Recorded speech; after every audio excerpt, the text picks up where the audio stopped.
Hi ನಮಸ್ಕಾರ, welcome back to my YouTube channel. This is Shruti. ಬೆಳಿಗ್ಗೆ ಎದ್ದ ತಕ್ಷಣ ಆತ್ರೇಯ ಡ್ಯಾನ್ಸ್ ಮಾಡ್ತಾಯಿದ್ದ. ಕೇಳಿದರೆ ಅಮ್ಮ ಸ್ಕೂಲಲ್ಲಿ ಈ ಥರ ಒಬ್ಬರು ಡ್ಯಾನ್ಸ್ ಮಾಡ್ತಾಯಿದ್ರು, ನಾನು ನೋಡಿದ್ದೀನಿ, ಸೊ ಇವಾಗ ನಾನು ಡ್ಯಾನ್ಸ್ ಮಾಡ್ತೀನಿ ಅಂತ ಹೇಳಿ ಬೆಳಿಗ್ಗೆ ಎದ್ದ ತಕ್ಷಣ ಅಡುಗೆ ಮನೆಯಲ್ಲಿ ಡ್ಯಾನ್ಸು. ಯಾವ್ದು ಬೇಕೋ ಬಾಕ್ಸಿಗೆ? ಕಿವಿ ಕಿವಿನಾ ಪಕ್ಕನಾ? Okay fine. ಆರೆಂಜ್ ಬೇಡ. ಬ್ರೇಕ್ಫಾಸ್ಟ್ಗೆ ಅವಲಕ್ಕಿ? Okay done done. Good bye. Brush ಮಾಡೀಗ? ಓಯ್ ಬ್ರಷ್ ಮಾಡಬೇಕು, ಬಾಯಲ್ಲೆಲ್ಲ ಜರ್ಮ್ಸ್ ಇರುತ್ತೆ, ಆಗುತ್ತೆ. ಮಾಡು.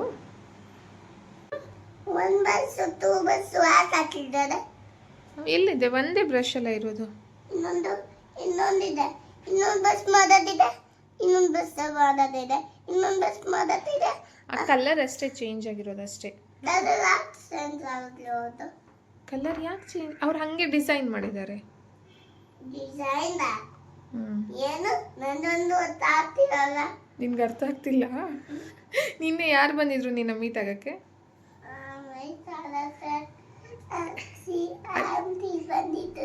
ಆಂಟಿ ಮತ್ತೆ ಅಜ್ಜಿ ಬಂದಿದ್ರಾ? ಖುಷಿ ಆಯ್ತಾ? ಎಷ್ಟು ಖುಷಿ ಆಯಿತು? 3 1 2 3 ಖುಷಿ ಆಯಿತು. ಪಾಪುನ ಬ್ರಷ್ ಮಾಡೋಕೆ ಕಳಿಸಿ ನಾನು ಅವಲಕ್ಕಿಗೆ ರೆಡಿ ಮಾಡ್ಕೋತಾ ಇದ್ದೆ.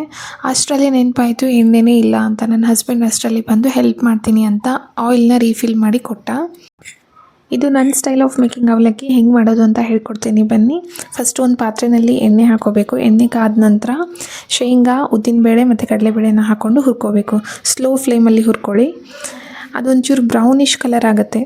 ಅದಾದಮೇಲೆ ಅದನ್ನು ಸಪ್ರೇಟ್ ಮಾಡಿ ಬೇರೆ ಪ್ಲೇಟಲ್ಲಿ ಎತ್ತಿಟ್ಕೋಬೇಕು. ಉಳಿದಿರೋ ಎಣ್ಣೆಗೆ ಸ್ವಲ್ಪ ಸಾಸಿವೆ, ಜೀರಿಗೆ, ಕರಿಬೇವು ಮತ್ತು ಕಟ್ ಮಾಡಿ ಇಟ್ಕೊಂಡಿರೋ ಈರುಳ್ಳಿನ ಹಾಕೋಬೇಕು. ಈರುಳ್ಳಿ ಬೇಯೋದಕ್ಕೆ ಒಂದು ಸ್ವಲ್ಪ ಉಪ್ಪು ಹಾಕೋತಾ ಇದ್ದೀನಿ ಒಗ್ಗರಣೆಗೆ. ಹಾಗೆ ಅವಲಕ್ಕಿಗೂ ಒಂಚೂರು ಉಪ್ಪು ಹಾಕಿ ಇವಾಗಲೇ ರೆಡಿ ಮಾಡ್ಕೋತಾ ಇದ್ದೀನಿ. ನಾನು ಇವಾಗಲೇ ಉಪ್ಪು ಹಾಕೊಳ್ಳೋದು, ಆಮೇಲೆ ಉಪ್ಪು ಹಾಕೋದಿಲ್ಲ.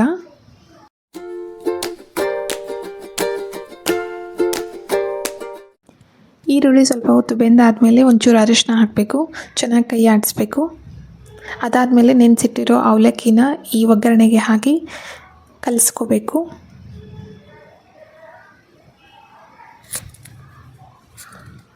ಆಮೇಲೆ ನಾವು ಹುರಿದಿಟ್ಕೊಂಡಿರೋ ಶೇಂಗಾ, ಉದ್ದಿನಬೇಳೆ ಮತ್ತು ಕಡಲೆಬೇಳೆ ಮಿಕ್ಸರ್ನ ಇವಾಗ ಹಾಕಬೇಕು. ಯಾಕಂದರೆ ಮೊದಲೇ ಹಾಕಿದರೆ ಸ್ವಲ್ಪ ಮೆತ್ತಗಾಗಿ ಹೋಗ್ಬಿಡುತ್ತೆ, ಸೊ ಕ್ರಿಸ್ಪಿ ಆಗಿರೋದಿಲ್ಲ. ಸೊ ಅದನ್ನೆಲ್ಲ ಹಾಕಿ ಕೊನೆಗೆ ನಿಂಬೆಹಣ್ಣನ್ನು ಹಿಂಡಬೇಕು. ಕೊನೆಗೆ ಒಂಚೂರು ಕೊತ್ತಂಬರಿ ಹಾಕಿ ಗಾರ್ನಿಷ್ ಮಾಡಬೇಕು. ಒಂಚೂರು ಸಕ್ಕರೆ ಹಾಕ್ತಾಯಿದ್ದೀನಿ ಟೇಸ್ಟ್ನ ಬ್ಯಾಲೆನ್ಸ್ ಮಾಡೋದಕ್ಕೆ. ಅಷ್ಟೊತ್ತಿಗೆ ಆತ್ರೇಯ ಬಂದು ನಿಂತಿದ್ದ. ಅಮ್ಮ ನಾನು ಟೇಸ್ಟ್ ಮಾಡ್ತೀನಿ ಕೊಡು ಅಂತ. ಅವನಿಗೆ ಅವಲಕ್ಕಿ ಅಂದರೆ ಫೇವ್ರೇಟ್, ಅವನಿಗೆ ಇಷ್ಟ ಅವಲಕ್ಕಿ ತಿನ್ನೋಕ್ಕೆ. ಸೊ ನಾನು ಆಲ್ರೆಡಿ ಅಲ್ಲೇ ನಿಂತ್ಕೊಂಡು ವೆಯ್ಟ್ ಮಾಡ್ತಾ ಇದ್ದ. ಅವಲಕ್ಕಿ ಆದ ತಕ್ಷಣ ತಾನೇ ಫಸ್ಟ್ ತಿನ್ನಬೇಕು ಅಂತ. ಅವನು ಇವಾಗ ಟೇಸ್ಟ್ ನೋಡಿ ಹೇಳ್ತಾನೆ. ಹೆಂಗಿದೆ? ಸೂಪರ್. ಇಷ್ಟ ಆಯ್ತಾ? ತಿಂತೀಯಾ? ಒಂಚೂರು ಅವಲಕ್ಕಿ ಮತ್ತು ಒಂದು ಡ್ರೈ ಫ್ರೂಟ್ ಲಡ್ಡುನ ಕೊಟ್ಟೆ ಅವನಿಗೆ ತಿನ್ನೋದಕ್ಕೆ. ಆಮೇಲೆ ಬಾಕ್ಸಿಗೆ ಆ್ಯಸ್ ಎಕ್ಸ್ಪೆಕ್ಟೆಡ್ ಕಿವಿ ಫ್ರೂಟ್ನ ಪ್ಯಾಕ್ ಮಾಡಿದೆ.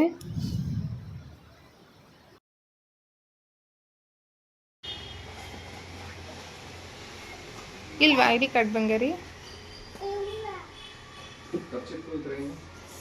ಕರ್ಚೀಫು ಇಲ್ಲ? Pink colour. ಪಾಪು ಐ ಡಿ ಕಾರ್ಡ್ನ ಸ್ಕೂಲಲ್ಲೇ ಬಿಟ್ಟು ಬಂದುಬಿಟ್ಟಿದ್ದಾನೆ ನಿನ್ನೆ. ಸ್ಕೂಲ್ಗೆ ಹೋಗೋ ಟೈಮಲ್ಲಿ ಐ ಡಿ ಕಾರ್ಡ್ನ ಹುಡುಕ್ತಾ ಇದ್ದೀವಿ, ಐ ಡಿ ಕಾರ್ಡ್ ಸಿಗ್ತಾ ಇಲ್ಲ. ಕೊನೆಗೆ ಗೊತ್ತಾಯಿತು ಮೋಸ್ಟ್ಲಿ ಸ್ಕೂಲಲ್ಲೇ ಬಿಟ್ಟಿರಬೇಕು, ಮನೇಲಂತೂ ಸಿಗ್ತಿಲ್ಲ ಅಂತ. ಆಮೇಲೆ ಅವನಿಗೆ ಕರ್ಚೀಫ್ ಹುಡುಕ್ತಾ ಇದ್ವಿ. ಆವಾಗವಾಗ ಅಳು ಬರುತ್ತೆ ಅವನಿಗೆ ಇವಾಗ ಕೋಲ್ಡು ಇದೆ, ಸೊ ಹಾಗಾಗಿ ಕರ್ಚೀಫ್ ಈಸ್ ಮ್ಯಾಂಡೇಟ್ರಿ. ಕರ್ಚೀಫ್ನ ಹುಡುಕ್ತಾ ಇದ್ವಿ, ಅದು ಸಹ ಸಿಗ್ತಾ ಇರಲಿಲ್ಲ. ಆ ಒಂದು ಚೇರ್ ಮೇಲೆ ಎಲ್ಲ ಬಟ್ಟೆನೂ ರಾಶಿ ಹಾಕಿರ್ತಾನೆ. ಬಾ ಪಾಪು ಹಗ್ ಮಾಡ್ತೀನಿ ಅಂತ ಕರೆದ ತಕ್ಷಣ ಬಂದ. ಎತ್ಕೊಂಡ್ಮೇಲೆ ಹೇಳ್ತಿದ್ದ, ಅಮ್ಮ ನೀನು ಸ್ಕೂಲಿಗೆ ಬಾರಮ್ಮ, ನನ್ನ ಜೊತೆನೇ ಕೂತ್ಕೋ, ಮ್ಯಾಮ್ ನಿಂಗೂ ಎಲ್ಲ ಹೇಳ್ಕೊಡ್ತಾರೆ ಅಂತ ಹೇಳಿ ನನ್ನನ್ನೇ ಸ್ಕೂಲಿಗೆ ಹೋಗೋಕ್ಕೆ ಕನ್ವಿನ್ಸ್ ಮಾಡ್ತಿದ್ದ. ಹಾಗೂ ಹೀಗೂ ಅವನ್ನ ಸಮಾಧಾನ ಮಾಡಿ ಅಳೋದನ್ನು ನಿಲ್ಲಿಸಿ, ಸ್ಕೂಲಿಗೆ ಹೋಗು, ನಿನಗೆಲ್ಲ ಹೇಳ್ಕೊಡ್ತಾರೆ, ನೀನು ತುಂಬ ದೊಡ್ಡವನಾಗ್ತೀಯ ಸ್ಕೂಲಿಗೆ ಹೋದರೆ, ಮನೇಲಿದ್ದರೆ ದೊಡ್ಡವನಾಗಲ್ಲ ಅಂತ ಹೇಳಿ ಸ್ಕೂಲಿಗೆ ಹೋಗಿ ಡ್ರಾಪ್ ಮಾಡಿ ಬಂದ್ವಿ.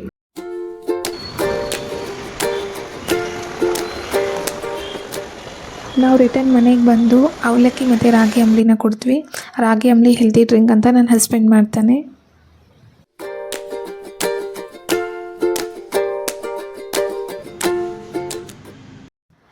ಮಧ್ಯಾಹ್ನಕ್ಕೆ ದಾಲ್ ಮಾಡ್ಕೋತಾ ಇದ್ದೀನಿ.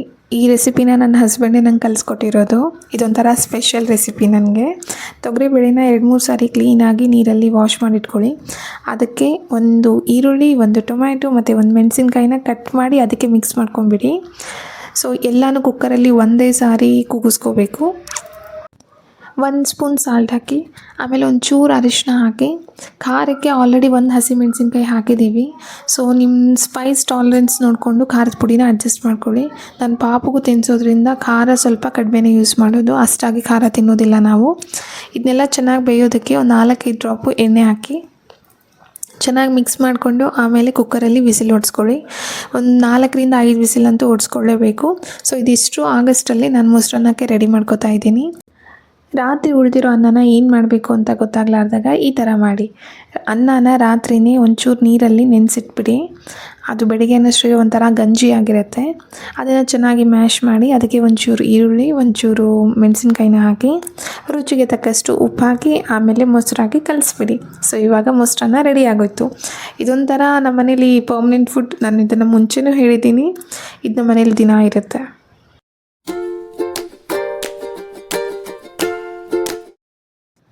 Okay, let's come back to dal recipe. Pressure ಹಿಡಿದಿತ್ತು. ಇವಾಗ ಲಿಡ್ ಓಪನ್ ಮಾಡಿ ನೋಡ್ತಾ ಇದ್ದೀನಿ. ಬೇಳೆ ಎಲ್ಲ ಚೆನ್ನಾಗಿ ಬೆಂದಿದೆ. ಬಟ್ ನೀವು ಮ್ಯಾಶ್ ಮಾಡಲೇಬೇಕು, ಇಲ್ಲಾಂದರೆ ಅದರ ರುಚಿ ಎನ್ಹ್ಯಾನ್ಸ್ ಆಗೋದಿಲ್ಲ.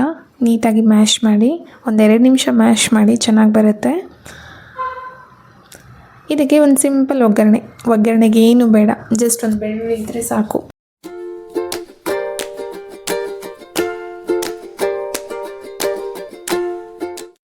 ಒಗ್ಗರಣೆಗೆ ಎಣ್ಣೆ ಕಾದ್ಮೇಲೆ ಅದಕ್ಕೆ ಬೆಳ್ಳುಳ್ಳಿನ ಹಾಕ್ಕೊಳ್ಳಿ. ಆಮೇಲೆ ಸಾಸಿವೆ ಜೀರಿಗೆನ ಹಾಕ್ಕೊಳ್ಳಿ. ನಾನು ಬೇಕು ಅಂತ ಸ್ವಲ್ಪ ಸೀದಿಸ್ಕೊತಾ ಇದ್ದೀನಿ, ನೀವು ಬೇಕಿದ್ರೆ ಸೀದಿಸ್ಕೋಬೇಡಿ. ಆಮೇಲೆ ಬೇಳೆ ಹಾಕಿದ ಮೇಲೆ ಅದಕ್ಕೆ ಒಂಚೂರು ಕೊತ್ತಂಬರಿ ಮತ್ತು ಒಂಚೂರು ಕರಿಬೇವನ್ನ ಹಾಕಿ ಚೆನ್ನಾಗಿ ಮಿಕ್ಸ್ ಮಾಡಿ. ಇದಕ್ಕೆ ನೀರು ಹಾಕಲೇಬಾರ್ದು. ನೀವೇನಾದರೂ ನೀರು ಹಾಕಿದರೆ ಟೇಸ್ಟ್ ಚೆನ್ನಾಗಿ ಬರೋದಿಲ್ಲ.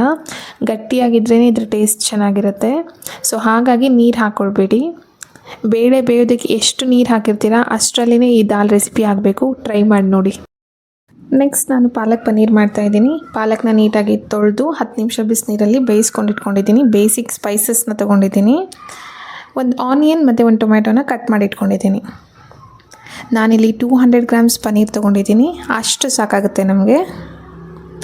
ನಾವು look at this is my energy drink.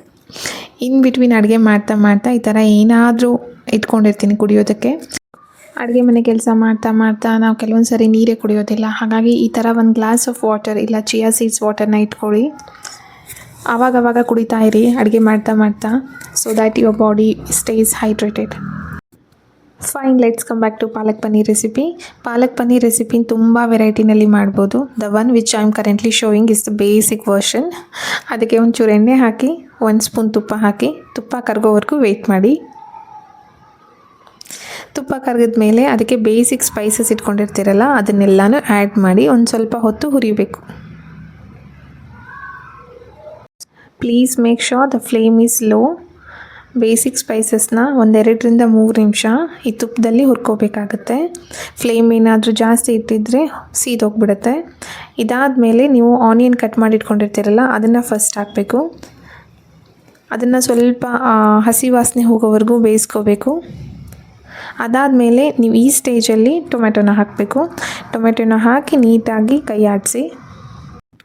ಇವಾಗ ಪಾಲಕ್ನ ಗ್ರೈಂಡ್ ಮಾಡ್ಕೊಂಡು ಬರೋಣ. ಪಾಲಕ್ ಗ್ರೈಂಡ್ ಮಾಡ್ಕೋಬೇಕಾದ್ರೆ ನೀರು ಹಾಕೋ ಅವಶ್ಯಕತೆ ಇಲ್ಲ. ಪಾಲಕಲ್ಲಿ ಆಲ್ರೆಡಿ ನೀರಿನ ಅಂಶ ಇರುತ್ತೆ. ಅಷ್ಟರಲ್ಲಿ ಟೊಮ್ಯಾಟೊ ಸಹ ಬೆಂದಿದೆ. ಅದಕ್ಕೆ ಒಂಚೂರು ಉಪ್ಪು ಹಾಕಿದ್ದೀನಿ. ನಿಮಗೆ ಎಷ್ಟು ಬೇಕು ಅಷ್ಟು ಖಾರ. ನಾನಿಲ್ಲಿ 1 ಸ್ಪೂನ್ ಖಾರ ಹಾಕ್ತಾಯಿದ್ದೀನಿ ಅಷ್ಟೇ.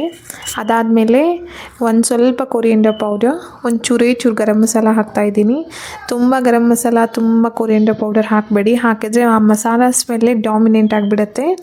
ನಮಗೆ ಆ್ಯಕ್ಚುಲಿ ಬೇಕಾಗಿರೋದು ಪಾಲಕ್ ಪನ್ನೀರ್. ಸೊ ಪಾಲಕ್ ಫ್ಲೇವರ್ ಬರಬೇಕು ನಮಗೆ. ಇವಾಗ ಈ ಮಾಡಿರೋ ಮಸಾಲೆಗೆ ಪನ್ನೀರನ್ನ ಆ್ಯಡ್ ಮಾಡ್ತಾಯಿದ್ದೀನಿ. ಜಸ್ಟ್ ಒಂದು 2 ಮಿನಿಟ್ಸ್ನ ಸುಮ್ಮನೆ ಹಾಗೆ ಕೈ ಆಡಿಸಿ. ತುಂಬ ಗಟ್ಟಿ ಮಾಡಬೇಡಿ, ತುಂಬ ಹೊತ್ತು ಬೇಯಿಸಬೇಡಿ. ಅದಾದಮೇಲೆ ಗ್ರೈಂಡ್ ಮಾಡಿಟ್ಟಿರೋ ಮಸಾಲಾನ ಆ್ಯಡ್ ಮಾಡಿ. ಮಸಾಲಾಗೆ ನಾವು ನೀರು ಹಾಕದೇ ಇರೋ ಕಾರಣ ತುಂಬ ಥಿಕ್ಕಾಗಿ ಬಂದಿರುತ್ತೆ. ಚೂರೇ ಚೂರು ಜಾರ್ಗೆ ನೀರು ಹಾಕಿ ಕನ್ಸಿಸ್ಟೆನ್ಸಿನ ಅಡ್ಜಸ್ಟ್ ಮಾಡ್ಕೊಳ್ಳಿ. ತುಂಬ ನೀರು ಹಾಕೋಕ್ಕೆ ಹೋಗಬೇಡಿ, ತುಂಬ ತೆಳುವಾದರೂ ಚೆನ್ನಾಗಾಗೋದಿಲ್ಲ. ಚೆನ್ನಾಗಿ ಕೈ ಆಡಿಸಿ ಒಂದು ಲಿಡ್ ಕ್ಲೋಸ್ ಮಾಡಿ ಒಂದು 2-3 ನಿಮಿಷ ಬೇಯಿಸ್ಬಿಡಿ.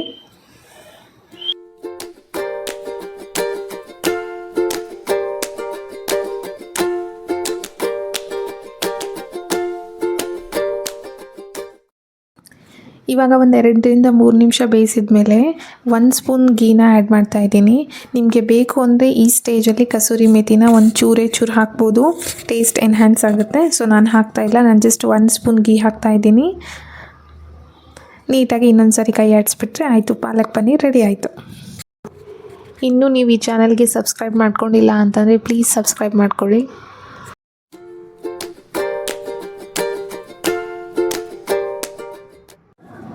ಅಡುಗೆ ಮನೆ ಕೆಲಸ ಆಯಿತು. ಇವಾಗ ಜಸ್ಟ್ ಲಾಗಿನ್ ಆದೆ. ನನಗಿವತ್ತು 1 ಅವರ್ ಫ್ರೀ ಟೈಮ್ ಬೇಕು, ಯಾಕಂದರೆ ನಾನು ಪಾಪುನ ಕರ್ಕೊಂಡು ಹೋಗಿ ಒಂದು ಇಂಜೆಕ್ಷನ್ ಕೊಡಿಸ್ಬೇಕು ಇವತ್ತು. ಇಂಜೆಕ್ಷನ್ ಅಂದರೆ ಒಂದು ಸಿಕ್ಕಾಪಟ್ಟೆ ಅಳ್ತಾನೆ, ಅವನಿಗೇನೋ ಹೇಳಿ ಕರ್ಕೊಂಡು ಹೋಗ್ಬೇಕು ಇವತ್ತು ಹೆಂಗಾದರೂ ಮಾಡಿ ಹಾಸ್ಪಿಟಲ್ಗೆ. This is like very important task which is long pending. ನಾವು ಜೂನಲ್ಲೇ ಅಂದ್ಕೊಂಡ್ವಿ ಇವನಿಗೊಂದು ಬೂಸ್ಟರ್ ಡೋಸ್ನ ಕೊಡಿಸ್ಬೇಕು ಅಂತ, ಸೊ ಆಗಲಿಲ್ಲ. ಈ ಮಂತ್ ಸ್ಟಾರ್ಟಿಂಗ್ ಅಂದ್ಕೊಂಡ್ವಿ, ಬಟ್ ಈ ಮಂತ್ ಸ್ಟಾರ್ಟಿಂಗ್ ಅವನಿಗೆ ಹುಷಾರು ತಪ್ಪಿತು. ಅವನಿಗೆ ಜ್ವರ, ನೆಗಡಿ, ಕೆಮ್ಮು ಎಲ್ಲ ಇತ್ತು. ಸೊ ಹಾಗಾಗಿ ಹೋಗೋಕ್ಕಾಗಲಿಲ್ಲ. ಇವಾಗ ಅವನು ರಿಕವರಿ ಆಗಿದ್ದಾನೆ. ಸೊ ಈ ಬೂಸ್ಟರ್ ಡೋಸು ಇಂಪಾರ್ಟೆಂಟ್, ಕೊಡಿಸ್ಲೇಬೇಕು ಮಕ್ಕಳಲ್ಲಿ. ಈ ಏಜ್ ಮಕ್ಕಳಲ್ಲಿ ಅವರೆಲ್ಲ ಸ್ಕೂಲಿಗೆ ಹೋಗ್ತಾರೆ, ಆ ಸ್ಕೂಲಲ್ಲಿ ಬೇರೆ ಮಕ್ಕಳ ಜೊತೆ ಮಿಂಗಲ್ ಆಗ್ತಾರೆ, ಪಾರ್ಕಿಗೆ ಹೋಗ್ತಾರೆ. ಸ್ಟ್ರೇಂಜರ್ಸ್ ಅವರೆಲ್ಲ, ಬೇರೆ ಬೇರೆ ಮಕ್ಕಳು ಅವರೆಲ್ಲ ಜೊತೆ ಆಟ ಆಡ್ಕೊಂಡು ಬರ್ತಾರೆ ಮನೆಗೆ. ಅವರಲ್ಲಿ ಯಾರಿಗಾದರೂ ಕೆಮ್ಮು ನೆಗಡಿ ಇತ್ತು ಅಂತಂದರೆ ಅದು ಇವರಿಗೆ ಸ್ಪ್ರೆಡ್ ಆಗುತ್ತೆ, ಬೇಗ ಇನ್ಫೆಕ್ಷನ್ ಸ್ಟಾರ್ಟ್ ಆಗುತ್ತೆ.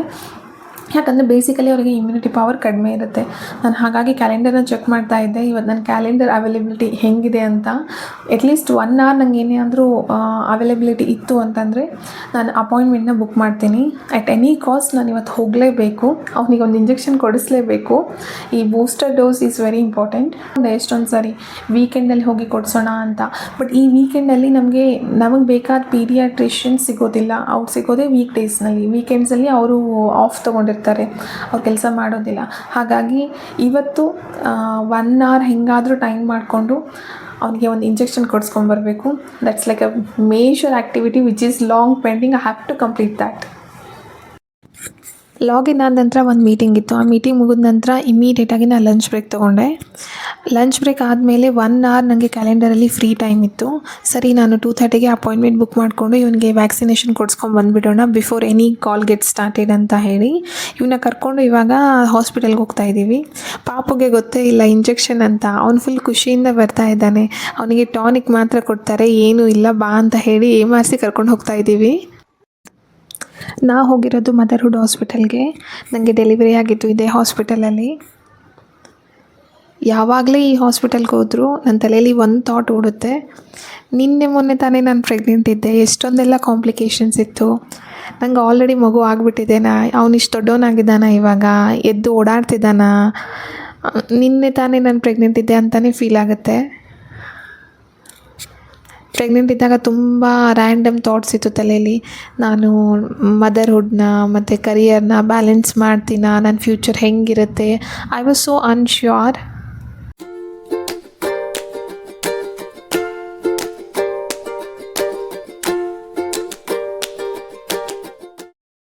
The seasonal flu vaccine is the best way to protect your child. It's quick, safe, and helps them stay healthy. Ready for a season full of fun and big smiles?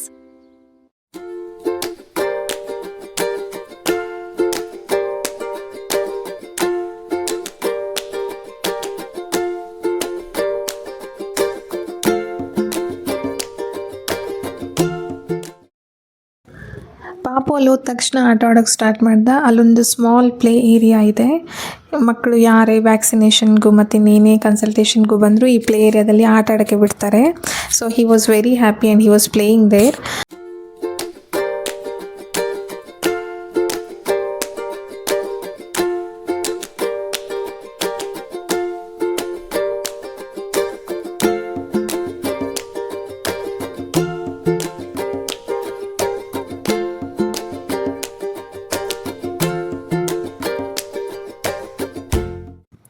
While I was waiting ಸುಮ್ಮನೆ ಹೊರಗಡೆ ನೋಡಿದೆ, full cloud ಇತ್ತು.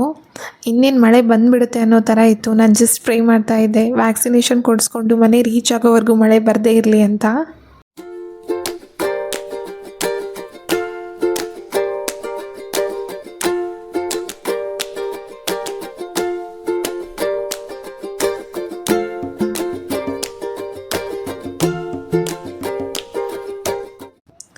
Just like any other hospital, first ವೆಯ್ಟ್ನ check ಮಾಡ್ತಾರೆ. According to their age weight ಚೆನ್ನಾಗಿದೆನಾ ಅಂತ, ಆಮೇಲೆ ಹೈಟ್ನ check ಮಾಡ್ತಾರೆ. ಇದು ಎಲ್ಲ ಹಾಸ್ಪಿಟಲಲ್ಲೂ ಮಾಮೂಲಿ, ನೀವು ನೋಡಿರ್ತೀರ, ಇದನ್ನು ಮಾಡೇ ಮಾಡ್ತಾರೆ. ಕೊನೆಗೆ the most important thing is body temperature. Body temperature ಏನಾದರೂ ಸ್ವಲ್ಪ ಹೈ ಇತ್ತಂದ್ರೂ ವ್ಯಾಕ್ಸಿನೇಷನ್ಗೆ ಅಲೌ ಮಾಡೋದಿಲ್ಲ.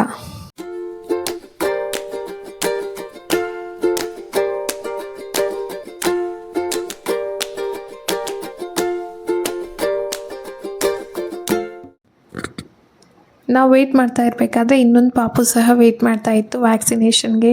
ಆತ್ರೇಯ ಅವನ್ನ ನೋಡಿದ ತಕ್ಷಣ ಅಮ್ಮ ಎತ್ಕೋತೀನಿ ಅಂತ ಹೇಳ್ದ. ಸೊ ಅವ್ರ ಪೇರೆಂಟ್ಸ್ ಸಹ ಅಲೌ ಮಾಡಿದರು. ಸೊ ಅವನು ಎತ್ಕೊಂಡು ಕುತ್ಕೊಂಡಿದ್ದಾನೆ ಇವಾಗ. ಖುಷಿನಾ? ಹೆಂಗೆ ಅನಿಸ್ತಿದೆ? ಚೆನ್ನಾಗಿ ಅನಿಸ್ತಿದೆ. ಬೇಕಾ ನಿಂಗೆ ಪಾಪು? ಆಂಟಿಗೆ ತಗೊಂಡ್ ಹೋಗ್ತೀರಾ? ಕೆಳಗೆ ಇಳಿಯೋ ಅಷ್ಟಲ್ಲಿ ವಾಪಸ್ ತಂದು ಕೊಡ್ತೀಯಾ? ಅವ್ನು ನೋಡಿ ಕೈ ಇಟ್ಟಿದೆ ನಿನ್ನ ಹತ್ರ. ಡಾಕ್ಟರ್ ಬಂದರು. ಫಸ್ಟ್ ಆ ಬೇಬಿಗೆ ವ್ಯಾಕ್ಸಿನೇಷನ್ ಆಯಿತು, ಅದಾದಮೇಲೆ ನಮ್ಮದಿತ್ತು. ಇವಾಗ ಅವ್ರು ಮಾತಾಡಿಸ್ತಾ ಇದ್ದಾರೆ. ಆ ಪಾಪು ಸಹ ಅವನ್ನ ನೋಡ್ತಾ ಇದೆ. ಇಂಜೆಕ್ಷನ್ ಮಾಡಿಸ್ಕೋಬೇಕಾದ್ರೆ ಅಷ್ಟೇ ಸ್ವಲ್ಪ ಹತ್ತಿದ್ನಂತೆ, ಆಮೇಲೆ ಅಳುನೇ ಇಲ್ಲ, ಸುಮ್ಮನೆ ಇದೆ ಬೇಬಿ. ಅವರಮ್ಮ ಹೇಳ್ಕೊಡ್ತಾ ಇದ್ದಾರೆ ಟಾಟಾ ಮಾಡು ಅಂತ. ಅವನು ಫುಲ್ ಎಲ್ಲರನ್ನೂ ನೋಡೋದ್ರಲ್ಲಿ ಬ್ಯುಸಿ ಇದ್ದಾನೆ.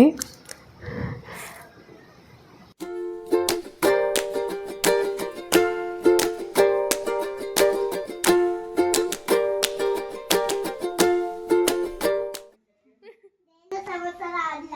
ಏನು ಇಲ್ಲ. ಮತ್ತೆ ಏನಕ್ಕೆ ಬಂದ್ರಿ? ನಂದೇ ಇದು ಈಗ ಅದಕ್ಕೆ ಬಂದೆ. ಊಟ ತಿಂದಿಲ್ವಾ ನೀನು? ಅಲ್ಲಿ ಆರಾಮಿರ್ಲಿಲ್ಲ. ಆರಾಮ್ ಇರ್ಲಿಲ್ವಾ? ಯಾರಿಗೆ ಆರಾಮ್ ಇರ್ಲಿಲ್ಲ? ನಿನ್ಗ ನಿಮ್ಮ ಅಮ್ಮಂಗ? ಮಮ್ಮದೆಲ್ಲ ನಂದೆ. ನಿನ್ಗೆ ಆರಾಮಿಲ್ವಾ? ಕೊಡಪ್ಪ, ಏನ್ ಆರಾಮಿಲ್ಲ ನೋಡೋಣ, ಬಾರೋ ಶೇಖನ್ ಕೊಡು. ಏನು ನಿನ್ನ ಹೆಸರು? ಏಕಾಂತ ಸಂಬಂಧಿ. ಇತ್ತಾರ್ಥ ನೀನು? ಏಕಾಂತ್. ಏಕಾಂತ್. ಓಹೋ ಸೂಪರ್. ಪಾಪು ಎಲ್ಲಿ? ಪಾಪು ಎಲ್ಲಿ ಬಿಟ್ಟು ಬಂದೆ? ಇರು, ನಾನೇನು ಮಾಡಲ್ಲ. ಹೈಫೈ ಕೊಡು. ಸೂಪರ್. ನಿಂಗೆ ಸ್ಮೈಲಿ ಕೊಡ್ತಾರೆ. ಹಾ, ಸ್ಟಿಕ್ಕರ್ ಕೊಡ್ಲಾ? ಒಂದ್ ಬೇಕಾ ಎರಡು ಬೇಕಾ? ಒಂದೇ ಸಾಕಾ? ವೆರಿ ಗುಡ್ ಕಣೋ, ಸೂಪರ್. ಪಾಪು ಎಲ್ಲಿ? ಅಲ್ಲಿ ಅಲ್ಲಿ ಅಜ್ಜೂರಾಗಿದ್ದಾರೆ. ಓ, ಅದು ಬೇರೆ ಪಾಪು. ಬೇಜಾರಾಗಲ್ವಾ ನಿನಗೆ ಪಾಪು ಬಿಟ್ಟಿರಕ್ಕೆ? ಬೇಜಾರಾಗುತ್ತೆ. ಮತ್ತೆ ಕರ್ಕೊಂಡ್ ಇಟ್ಕೊಳ್ಳೋದಲ್ವಾ? ಇಲ್ಲ ಇಲ್ಲ. ನೀನ್ ಒಬ್ನೇ ಇರ್ಬೇಕಾ ಇಲ್ಲಿ? ಸ್ಕೂಲ್ಗೆ ಹೋಗ್ತೀಯ ನೀನು? ನಿನ್ ಸ್ಕೂಲ್ ಹೆಸರು ಹೇಳಂಗೆ. ನೋಡ, ಇಲ್ಲಿ ಸ್ಕೂಲ್ಗೆ ಹೋಗ್ತೀಯನೋ? ಓದ್ತೀನಿ. ಯಾವ ಸ್ಕೂಲ್ಗೆ ಹೋಗ್ತೀಯಾ? ಯಾವ್ದು? Little millennium. ಲಿಟಲ್ ವಿಲೇನಿಯಂಗೆ ಹೋಗ್ತೀಯಾ? ಸೂಪರ್ ಕಣೋ ನೀನು. ಆಯ್ತು, ಇಲ್ಲಿ ತೋರ್ಸು. ಸೂಪರ್. ಹಾ, ಅಜ್ಜಿಗೆ ತೋರ್ಸೋಣ ಅಂತ ಇವತ್ತು ಏನೇನಾಯ್ತು ಅಂತ. ಸೂಪರ್, ಗುಡ್ ಬಾಯ್. ಆಯ್ತಾ? ಎಲ್ಲಿ ಆಯ್ತು ನಿಂಗೆ ವ್ಯಾಕ್ಸಿನ್? ತೋರ್ಸು. ವ್ಯಾಕ್ಸಿನ್ ಎಲ್ಲಿ ಮಾಡಿಸ್ಕೊಂಡೆ? ತೋರ್ಸು. ವ್ಯಾಕ್ಸಿನ್ ಇಲ್ಲ, ತೋರ್ಸಲ್ಲ. ಅಳು ನಡಿ ಹೋಗೋಣ. ಬಾಯ್ ಬಾಯ್. ಡಾಕ್ಟರ್ ಟಾಟಾ ಹೇಳಿ. ಆಯ್ತು.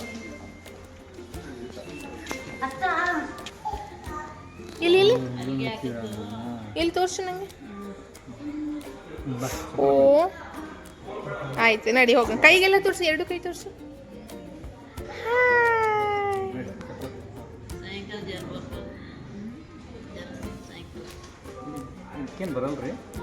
ಬರಲ್ಲ, ಇದಕ್ಕೆ ಬರಲ್ಲ.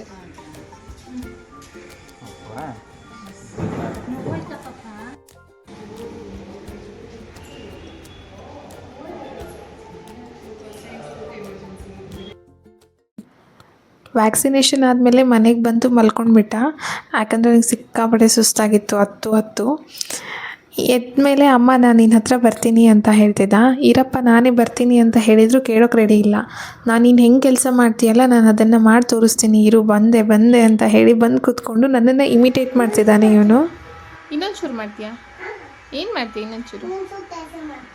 ಇನ್ನೊಂಚೂರು ಕೆಲಸ ಮಾಡ್ತೀಯಾ? ಕೆಲಸ ಮಾಡಕ್ಕೆ ಬರುತ್ತಾ?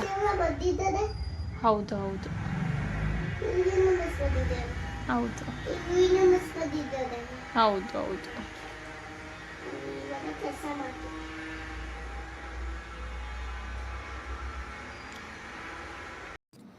ಸಾಯಂಕಾಲ 6:30 ಆಗಿತ್ತು. ನಾನು ಫ್ರೆಶ್ ಅಪ್ ಆಗಿ ದೇವ್ರ ಮುಂದೆ ದೀಪ ಅಷ್ಟೇ. ಇದಕ್ಕೆಲ್ಲ ನನಗೆ ಪಾರ್ಟ್ನರ್ ಯಾರು ಗೊತ್ತಾ? ನನ್ನ ಮಗ. ಆದರೆ ಎಲ್ಲದಕ್ಕೂ ಬರ್ತಾನೆ. ಬಾ ಅಮ್ಮ ದೇವ್ರ ಮುಂದೆ ದೀಪ ಹಚ್ಚೋಣ, ಬಾ ಅಮ್ಮ ನಮಸ್ಕಾರ ಮಾಡೋಣ ಅಂತ ಹೇಳಿ ಕರೀತಾನೆ. ನಾನು ಕೆಲವೊಂದು ಮಂತ್ರ ಹೇಳ್ಕೊಟ್ಟಿದ್ದೀನಿ. ನಾನು ಹೇಳ್ಕೊಟ್ಟಿರೋ ಮಂತ್ರನ ನೀಟಾಗಿ ಹೇಳ್ತಾನೆ. ಆ್ಯಕ್ಚುಲಿ ನಾನು ರೆಕಾರ್ಡ್ ಮಾಡ್ತಿದ್ದೀನಿ ಅಂದ ತಕ್ಷಣ ಅವನದು ಬೇಕು ಅಂತ ಮಂತ್ರ ಹೇಳೋಕ್ಕೆ ರೆಡಿ ಇರಲಿಲ್ಲ. ಹಾಗಾಗಿ ನಾನು ರೆಕಾರ್ಡ್ ಮಾಡ್ಕೊಳಕ್ಕಾಗಲಿಲ್ಲ. But otherwise he does everything.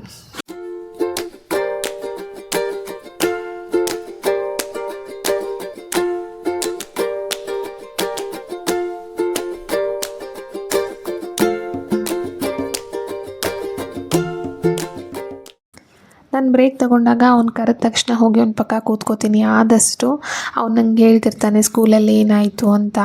ಆಮೇಲೆ ಅವನೇನಾದರೂ ಬರೆದು ತೋರಿಸ್ತಿರ್ತಾನೆ ನನ್ನ ಹತ್ರ, ಅಮ್ಮ ನೋಡು ನಾನು ಇಲ್ಲಿ ಸ್ಟ್ಯಾಂಡಿಂಗ್ ಲೈನ್ನ ಬರೆದೆ, ಇಲ್ಲಿ ಶಿಪ್ ಬರೆದೆ ಅಂತ. ಅವನು ಏನೇನೋ ಬರೆದು ನಂಗೆ ತೋರಿಸ್ತಾನೆ ಬಂದು, ಅಮ್ಮ ನೋಡು ಅಂತ. ನಾನು ಅವನಿಗೆ ವೆರಿ ಗುಡ್ ಅಂತ ಹೇಳಬೇಕು. ಆವಾಗ ಅವನಿಗೆ ಖುಷಿ ಆಗುತ್ತೆ. ನಾನು ಹೇಳಲಿಲ್ಲ ಅಂದರೆ ಅವನೇ ಕೇಳ್ತಾನೆ, ಅಮ್ಮ ನೀನು ಯಾಕೆ ನನಗೆ ವೆರಿ ಗುಡ್ ಅಂತ ಹೇಳಲಿಲ್ಲ, ನಾನು ವೆರಿ ಗುಡ್ ಬಾಯ್ ಅಲ್ವಾ ಅಂತ ಕೇಳ್ತಾನೆ. ಹೋಗೋಣಂತೆ. ಹಾಂ, ಅಮ್ಮನನ್ನ ಎಲ್ಲಿ? ಅಮ್ಮನನ್ನ ಅಲ್ಲಿ ದೋತ ಇದು ಬೆತ್ತೆ ಬಂದಿದ್ದಾರೆ. ಡಾಕ್ಟ್ರ್ ಅಂತ ಬಿಟ್ಟು ಬಂದಿದ್ದಾರಾ? ಎಲ್ಲಿ ಬಿಟ್ಟು ಬಂದಿದ್ದಾರಮ್ಮ? ಅಲ್ಲಿ ಅಲ್ಲಿ ದೋತ ಇಂಜೆಕ್ಷನ್ ಮಾಡೋಕ್ಕೆ ಬಿಟ್ಟು ಬಂದಿದ್ದಾರೆ. ಇಂಜೆಕ್ಷನ್ ಮಾಡಕ್ಕೆ ಬಿಟ್ಟು ಬಂದಿದ್ದಾರಾ? ಇಲ್ಲ, ಅವ್ರು ಹಾಸ್ಟೆಲಿಗೆ ಬಿಟ್ಟಿದ್ದಾರೆ ಓದಕ್ಕೆ. ಹಾಸ್ಟೆಲ್ ಅಂದರೆ ಅಲ್ಲಿ ಎಲ್ಲ ಸ್ಟೂಡೆಂಟ್ಸ್ ಇರ್ತಾರೆ, ಎಲ್ಲ ಮಕ್ಕಳು ಇರ್ತಾರೆ. ಅಲ್ಲೇ ಇದ್ಕೊಂಡು ಓದ್ಕೊಂಡು ಇರೋದು, ಮನೆಗೆ ಬರೋದಿಲ್ಲ. ಅವ್ರು ಯಾವಾಗ ಲೀವ್ ಕೊಡ್ತಾರೆ ಅವಾಗಷ್ಟೇ ಮನೆಗೆ ಬರೋದು. ನಾನು ಮನೆಗೆ ಬರ್ತಿದ್ನಲ್ಲ. ನೀವು ಡೈಲಿ ನಿನಗೂ ಬಿಡೋಣ ಹಾಸ್ಟೆಲ್ಗೆ? ಬೇಡ? ಹಾಂ, ಇನ್ನೊಂದು ಸಾಪ್ ಆಯ್ತು ನೋಡಿ. ಓ, ಶಾರ್ಪ್ ಮಾಡಿಬಿಟ್ಯಾ? ಫುಲ್ ಹೊಸ ಪೆನ್ಸಿಲ್ ಫುಲ್ ಶಾರ್ಪ್ ಮಾಡಿಬಿಟ್ಯಾ? ಸಾಕು ಬಿಡು, ಸಾಕು. ಇವಾಗ ಬರ್ದು ತೋರಿಸು, ಸ್ಟ್ಯಾಂಡಿಂಗ್ ಲೈನ್ ಬರ್ದು ತೋರಿಸು. ಅದೆಲ್ಲ ಹಾಗೆ ಇರಲಿ. ಅದು ಆಮೇಲೆ ಕಸನ ಆಮೇಲೆ ತೆಗಿಯೋಣ. ಪಾಪು ಆಮೇಲೆ ಊಟ ಮಾಡಿ ಮಲ್ಕೊಂಡ. ನಾನು ಆಫೀಸ್ ಕೆಲಸನ ಕಂಟಿನ್ಯೂ ಮಾಡಿದೆ. By the time I logged out it was 11. ಸಿಕ್ಕಾಪಟ್ಟೆ ಟಯರ್ಡ್ ಆಗಿತ್ತು. ಹೀಗಿತ್ತು ನನ್ನ ಇವತ್ತಿನ ಈ ದಿನ. ಮತ್ತೆ ಸಿಗೋಣ. Take care. ಟಾಟಾ.